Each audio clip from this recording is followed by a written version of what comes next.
네, 앞뒤 좌우분들과 한번 인사해 보실까요? 참 잘 오셨습니다. 함께 인사하겠습니다. 네, 한 번 더 인사하실 때는 큰 은혜 받으시기 바랍니다. 함께 인사하겠습니다. 네, 오늘 이 시간 주님을 예배하시는 신교회 모든 성도님들에게 하나님이 부어주시는 놀라운 영적 비밀을 깨닫는 그 축복이 가득 임하시기를 소망합니다. 아시는 분들은 아시겠지만 저는 탁구를 굉장히 좋아합니다. 29살에 아버지 간 이식 수술을 해드리고 난 뒤에 재활 삼아서 이렇게 시작했었던 것이 탁구였는데 이제는 운동 중에서 가장 좋아하는 스포츠가 되었습니다. 그런데 모든 직장인들도 마찬가지이겠지만 목회자들도 그 좋아하는 운동이 있어도 퇴근 후에 그 시간을 활용해서 꾸준히 어떠한 운동을 하기란 참 어렵습니다. 그래서 예전부터 기왕이면 교회 사역으로 좀 탁구를 좀 알려드리기도 하고 같이 운동을 할 수 있는 기회가 좀 있었으면 좋겠다라는 생각을 했었는데 아주 좋은 우리 일신교회 덕분에 저의 목표를 조금씩 실현하고 있습니다. 먼저는 올해 1월부터 일신교회 탁구선교회가 창립이 되어가지고요. 10여 명 정도의 성도님들과 목회자님들이 매달 한 번씩 주일 오후 예배 끝나고 그 시간을 활용하여서 탁구를 하고 있습니다. 사실 목회 길에 들어서고 나서 주일은 모든 에너지를 다 쏟아붓는 날이기 때문에 저녁에 탁구를 쳐본 적이 한 번도 없었는데 처음에는 주일 오후 모임이 조금 어색하기도 하고 몸이 굉장히 지쳐있기도 했지만 요즘에는 조금씩 즐길 수 있게 되었습니다. 또 올해 1월부터 중구 또 용산구에서 사역하시는 지방 목사님들과 매달 한두 차례 정도 화요일 오후 시간에 탁구로 교제하는 시간이 생겼습니다. 그 자리는 건강을 위해서 운동을 하고자 하는 목사님들의 그 필요에 의해서 탁구를 좋아하시는 목사님들 위주로 이렇게 모이시게 되었고 실력이 그리 뛰어나진 않지만 저를 이렇게 코치격으로 삼아주셔가지고 저에게 탁구를 배우시기도 하고 또 함께 운동을 하기도 하는 그런 자리가 생겼습니다. 그 자리에서는 다양한 목사님들과 함께 탁구를 치고 또 탁구에 대한 그 기본적인 것들을 알려드릴 기회들이 조금 있습니다. 그런데 일단 그 자리에 오시는 분들은 다들 탁구에 일단 관심이 있으시고 탁구를 조금이나마 칠 줄 아시는 분들이 오시겠죠. 특별히 남자들은 일단 군대라는 곳에서 이렇게 탁구를 접해 보신 분들이 대부분이고 또 어린 시절에 교회 학교에서 탁구를 접하기도 해서 어느 정도 탁구를 좀 칠 줄 안다, 나 어디 가서 탁구로 좀 이렇게 이름 좀 날린다 하시는 분들이 오시기 때문에 제각각 플레이 스타일들이 굉장히 다양합니다. 그래서 그 자리에서 뭔가를 배우고자 하시는 분들은 저에게 이것을 좀 알려달라, 저것을 좀 알려달라 하셔서 알려드리는데 사실 이미 당신들만의 그 스타일이 오랫동안 이렇게 딱 잡혀 있으신 분들은 제가 아무리 기초적인 것들을 설명해드리고 당신들의 이 어떤 것들을 교정시켜 드리려고 해도 잘 먹히지가 않습니다. 탁구를 배우지 않았을 때 자기들만의 방식으로 이미 치던 그 안 좋은 습관들을 없애고 새롭게 기초부터 차근차근 배워간다는 것, 이것은 굉장히 어려운 일이기 때문입니다. 그런데 우리 마목사님 있지 않습니까? 오늘 설교 때 예화로 써먹는다고 했는데 허락을 흔쾌히 해주셨기 때문에 제가 이야기하는 겁니다. 마목사님도 교회 학교 시절 탁구를 조금 쳐보시긴 했지만 탁구와는 그리 친하게 지내실 일이 없어서 올해 지방 목사님들과 탁구를 조금씩 하는 자리, 그 자리에서 이제 탁구를 조금씩 쳐보고 계십니다. 그런데 저와 함께 탁구 치는 곳, 그곳에 미리 가서 30분 정도 미리 가서 그곳을 다 세팅을 해두고 다른 목사님들을 기다리면서 아주 잠깐씩 탁구를 같이 치고 또 이제 탁구에 대한 기본기들을 이렇게 알려드리는데 그 흡수력이 얼마나 빠른지 모릅니다. 그냥 제가 알려드리면 그 알려드린 대로 그대로 하려고 노력을 하시고 또 다른 목사님들과 실전에 이렇게 탁구를 치실 때도 그 알려드렸던 그 방식 그대로 이렇게 적용을 하셔서 그 실전에서도 활용하시는 모습을 보면서 제가 정말 깜짝 놀랄 때가 참 많이 있습니다. 아무래도 러닝도 전문가에게 배워가면서 그 습관을 하나하나 고쳐나가고 그 방식이 늘어가는 것, 그것을 이미 경험해 보셨던 분이시기 때문에 탁구도 몇 번 알려드리지 않았는데 처음 시작하실 때와는 완전히 다른 사람이 되셨습니다. 18세기 고전파를 대표하는 오스트리아 출신 음악 천재 모차르트는 자기에게 음악을 배우려고 하는 사람들이 너무나 많았었다고 하는데 그는 그 배우려는 사람들에게 이렇게 이야기했다고 합니다. 음악을 배운 사람들을 가르칠 때 자신이 잘못 알고 있는 음악에 대한 것을 인식시키고 그것을 고쳐나가는 것은 굉장히 어려운 작업인데 이것은 새로 가르치는 일보다 더 어려운 일입니다. 그러나 아직 음악을 모르는 사람에게 처음부터 바르게 음악을 가르치는 것은 훨씬 쉽습니다. 이 사람은 음악에 대해 순수한 마음을 가지고 배우기 때문에 다른 사람들보다 훨씬 쉽고 효과적입니다. 라는 말을 했다고 합니다. 이미 자기의 색깔을 가지고 있는 사람에게 새롭고 더 차원이 높은 것을 가르친다는 것, 이것은 매우 어렵다는 말입니다. 같은 맥락으로 대체로 자기가 잘 해왔다고 생각하다가 한순간의 잘못으로, 한순간의 실수로 나는 실패했어 라고 생각하는 사람을 다시 가르치는 것, 이것은 너무나도 어려운 일인데 이미 자기 속에 가지고 있는 것들을 버린다는 것이 굉장히 어렵기 때문입니다. 그런 사람들은 다시 한번 인생에 큰 도전을 한다고 해도 다시 그것을 성공할 확률이 그리 높지는 않습니다. 그러나 반대로 큰 파산이나 큰 실패를 경험하고 나서 겸손하게 자기의 실패와 잘못을 인정하고 새로운 삶의 원리와 그 지혜를 배우려고 하는 사람은 성공을 위한 그 원리를 발견할 뿐만이 아니라 더 나은 인생을 살아갈 수 있는 귀한 지혜까지도 얻게 됩니다. 우리가 인생을 살아오면서 확신과 의지를 가지고 시작했었던 일들이 중단되고 실패로 끝났었던 경험들이 얼마나 많이 있습니까? 우리는 실패의 원인이 무엇이고 도대체 무엇이 문제였을까 찾고 싶지만 대부분의 경우에는 그 왜 실패했는지 원인조차 찾기가 굉장히 어렵습니다. 이러한 맥락에서 오늘 본문을 함께 살펴보도록 하겠습니다. 이스라엘 백성들은 하나님의 약속을 따라 가나안 정복 전쟁을 시작하게 되는데 처음부터 난공불락의 그 여리고성을 만나게 되었지만 그들은 오직 하나님을 믿음으로 그분의 상식밖에 놀라운 이끄심을 통해서 그 난공불락이었던 여리고성을 점령하게 됩니다. 하지만 그 기쁨도 잠시 오늘 본문 여호수아 7장에 보면 아주 어두운 분위기가 지속되고 있는데 그 거대한 여리고성을 무너뜨렸던 이스라엘 백성이 그 다음에 아이성이라는 작은 성 점령에 실패를 하기 때문입니다. 여리고성을 점령하고 승승장구하던 그 이스라엘 백성들은 작은 성이었던 아이성은 아주 쉽게 점령할 수 있을 것이다 라고 생각을 했지만 전혀 예상치도 못하게 실패를 하고 말았는데 그 원인을 오늘 본문 1절은 이렇게 이야기하고 있습니다. 여호수아서 7장 1절의 말씀을 우리가 함께 읽어보겠습니다. 함께 읽습니다.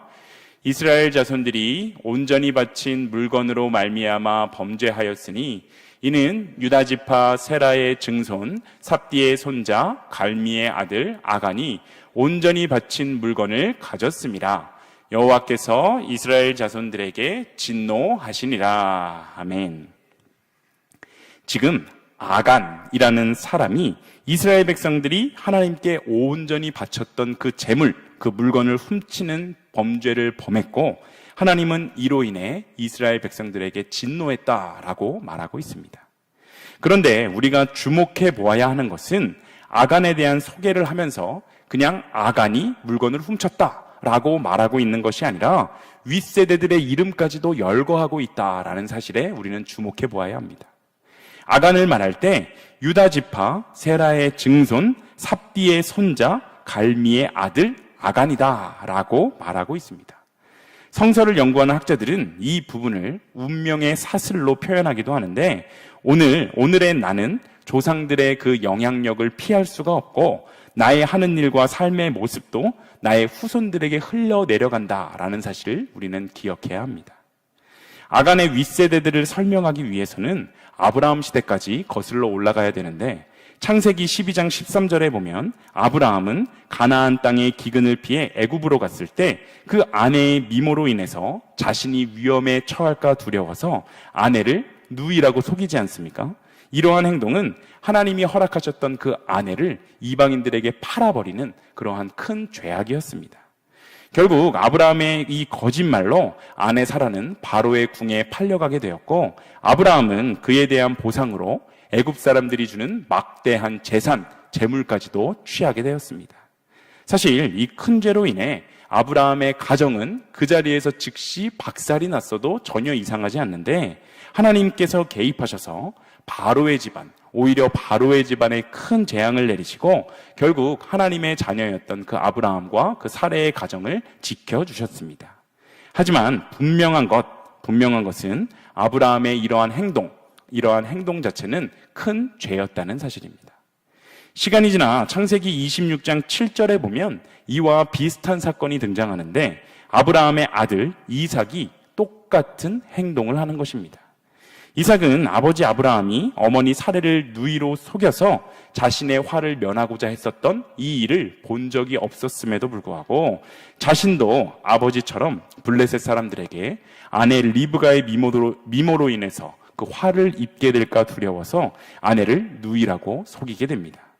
물론 이후에도 하나님의 인도하심과 그 하나님의 역사하심으로 이삭의 가정은 놀랍게 회복되긴 하지만 분명한 것은 이삭이 한 일도 그저 한낱 실수로 여기고 넘어갈 문제가 아니라 큰 죄악이었다는 사실입니다.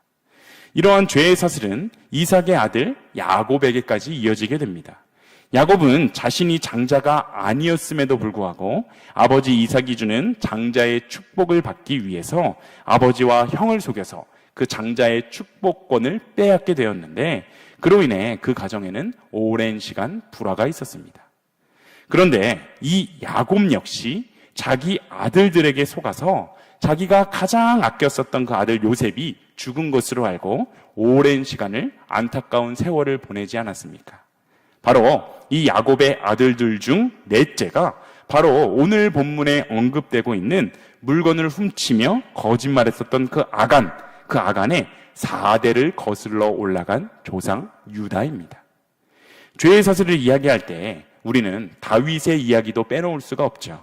물론 다윗은 큰 죄를 범하였지만 진정한 회개를 통해서 하나님께 크게 쓰임을 받고 하나님 마음에 합한 자가 되어서 지금까지도 존경받는 인물 중에 한 명입니다. 하지만 그가 우리아의 아내를 빼앗아 아내로 삼고 우리아까지도 죽게 만들었을 때 사무엘하 12장 10절에 보면 칼이 내 집에서 영원토록 떠나지 아니하리라는 나단 선지자의 엄중한 선포를 듣게 됩니다. 훗날 다윗의 큰아들 암논은 막내 여동생 다말을 범하는 죄를 저지릅니다.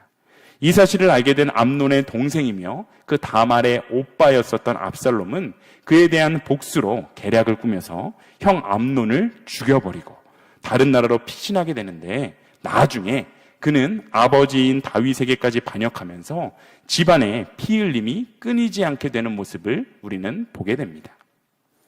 아브라함의 가문도 그렇고 다윗의 가문에서도 볼 수 있듯이 하나님 앞에서 깨끗하게 해결되지 않은 죄의 문제는 결국 운명의 사슬이 되어서 세대가 지나도 그 가문에 영향을 미치는 것을 우리는 보게 됩니다.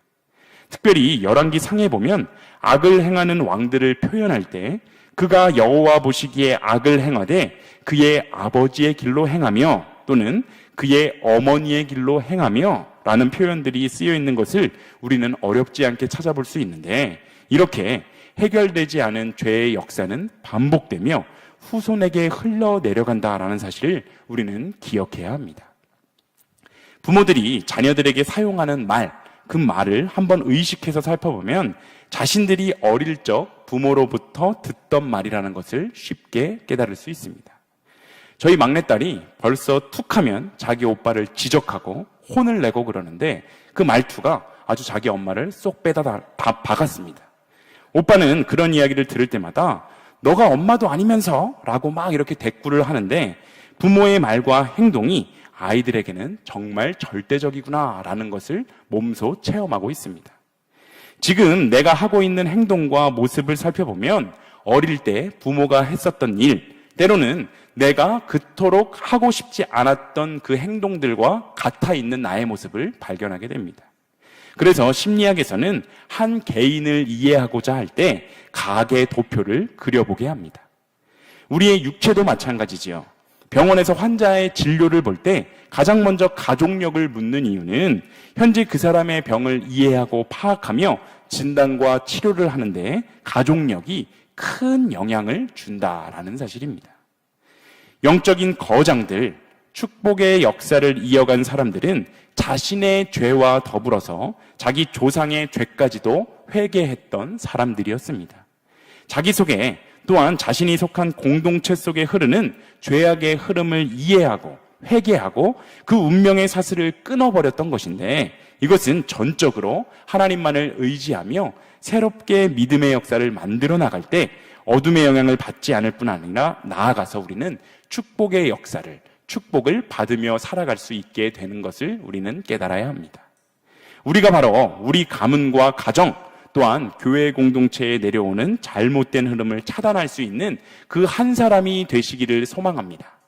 이것은 나의 결심으로만 되는 것은 아닌데 하나님께 모든 것을 내어 맡기고 보혈의 피로 깨끗하게 정결함을 받아야 합니다.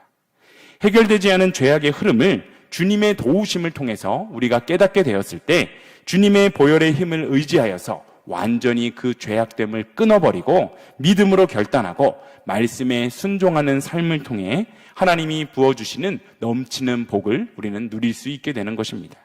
우리의 죄와 조상들의 죄까지도 깨달아서 회개하며 우리 가문과 일신교회의 다음 세대에게 하나님의 놀라운 축복과 은혜의 물줄기를 흘려보내시는 일신교회 모든 성도님들 한 분 한 분이 다 되시기를 소망합니다.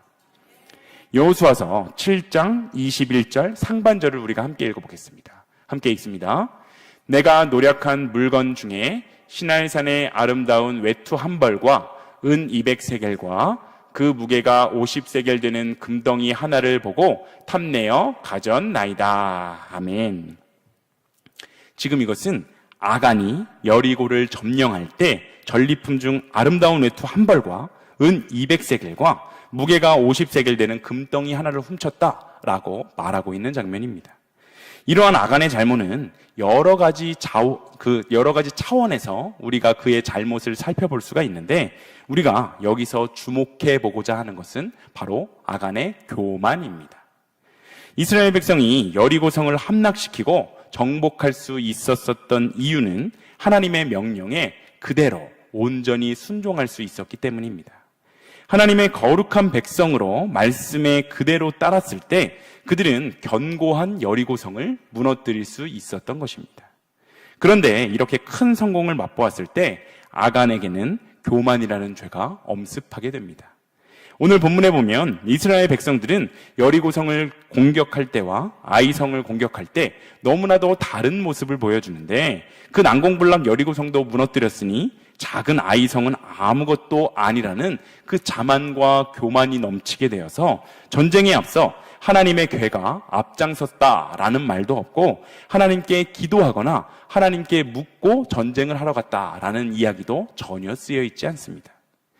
여리고성 전투에서의 승리 후에 내가 무엇인가 굉장히 대단한 일을 해냈고 내 힘으로 무엇인가 엄청난 것을 이루어냈다라는 이 생각 자체가 교만으로 나타나게 되었는데, 이 교만으로 인해서 아간은 자기가 하나님의 자녀임을 망각하고 자신의 힘으로 무엇인가 이루었다는 자기의 의로움, 자기의 의에 취해서 하나님의 물건을 훔치고 마는 죄를 범하게 된 것입니다. 그런데 사실 아간은 여리고성을 점령할 능력이 없었던 사람입니다. 오직 하나님이 역사하셨기 때문에 그는 여리고성을 점령할 수가 있었던 것인데, 그렇기 때문에 모든 전리품은 하나님의 것이 되는 것이 당연함에도 불구하고 아간은 자기의 실력으로 그 여리고성을 점령했다고 여겼기 때문에 자기 몫을 챙기고 싶었던 것입니다. 우리도 일상의 삶을 살아가면서 이 일을 내가 이루었다라는 생각을 하게 될 때가 참 많이 있지 않습니까? 특별히 교회에서의 사역에서도 이러한 마음을 갖게 될 때가 있는데, 그래서 사역하며 수고하고 애쓴 것에 대해서 내가 받을 어떠한 대가가 있다라고 당연하게 생각할 때가 있습니다. 세상에서는 내가 수고한 것에 대해서 누군가가 그 대가를 지불하지 않았을 때 싸움과 분쟁이 일어나게 되는데, 이것이 교회에서도 똑같이 이어지는 것은 참 안타까운 현실입니다. 우리가 살아가는 모든 것이 바로 하나님의 은혜임을 우리가 망각하기 시작할 때 죄가 시작이 되는 것입니다. 스스로의 의가 살아나면서 하나님의 은혜로 이루어진 일들을 자신의 힘과 노력으로 이루었다라고 착각을 하게 되는데, 내가 그리스도로 말미암아 구원을 받았고 지금까지 나의 모든 삶은 하나님께서 인도하심이었다라는 고백이 우리의 입술에서 사라질 때 우리는 죄악의 구렁텅이에 빠질 수밖에 없습니다. 우리의 삶에서 계획했던 일들이 예상하지 못하게 중단이 될 때 많은 사람들은 나름대로 모든 수단과 방법을 동원해서 그 이유를 찾아보게 되지만, 그러나 많은 경우에 그 이유를 찾았다고 해도 그 이유를 수정하고 다시 한번 나의 힘으로 앞으로 나아가려 보려고 아무리 애를 써도 반복되는 실패로 인해서 좌절하고 절망할 때가 참 많이 있습니다. 이럴 때 우리가 기억해야 되는 것은 내가 내린 결론과 분석에 근거해서 살 것이 아니라 내 삶의 주인이 되시고 나를 지으시고 만드신 하나님을 통해서 우리의 삶과 신앙을 돌아볼 수 있어야 한다는 사실입니다. 우리의 삶의 중단은 하나님이 우리가 당신의 은혜를 망각하고 살아갈 때 다시 한번 은혜가 충만한 삶으로 되돌아오도록 하기 위한 축복의 중단일 경우가 참 많이 있습니다. 여호수아와 이스라엘 백성은 문제의 원인을 찾기 위해서 하나님 앞에서 몸부림쳤는데 여호수아 7장 6절은 이렇게 이야기합니다. 우리가 함께 읽어보겠습니다. 여호수아가 옷을 찢고 이스라엘 장로들과 함께 여호와의 궤 앞에서 땅에 엎드려 머리에 티끌을 뒤집어 쓰고 저물도록 있다가. 아멘. 지금 여호수아와 이스라엘 백성들은 옷을 찢고 여호와의 궤 앞에 엎드려 하나님의 뜻을 구했습니다. 자신들은 중단과 실패의 그 원인을 전혀 알 수 없지만 하나님은 분명히 알고 계실 것임을 그들은 알고 있었고 확신했기 때문입니다. 우리의 삶 속에 전진이 중단되고 나의 가는 길이 막히고 어떻게 다시 시작해야 될지 전혀 모르겠다면 그 근본 원인인 하나님과의 관계를 우리는 먼저 돌아보고 하나님께 묻는 우리가 되시기를 소망합니다. 내가 과연 지금 하나님의 자녀라는 올바른 정체성을 가지고 주님의 영광을 위해 살아가고 있는지, 지금 내가 숨을 쉬며 살아가고 있는 모든 것이 하나님의 은혜임을 나의 마음 깊은 곳에서부터 감사하고 그 은혜에 합당한 삶을 살아가고 있는지를 점검해야 한다는 것입니다. 내 삶에 원치 않는 멈춤이 계속될 때 내 삶을 통해 역사하시고자 하나님이 멈추신 것이라면 그 멈춤은 저주와 죄의 흐름에서 벗어나 하나님의 자녀로 살아가는 법을 새롭게 훈련하는 기회가 되는 것임을 우리가 반드시 기억하며 하나님께로 돌아가시는 우리 모두가 되시기를 소망합니다. 우리의 전진이 중단될 때 다시 한번 우리의 믿음의 삶으로 축복의 자리로 초청하시는 하나님의 그 음성을 듣고 그분의 인도하심 앞에 순종하는 일신교회 모든 성도님들이 다 되시기를 간절히 소망합니다.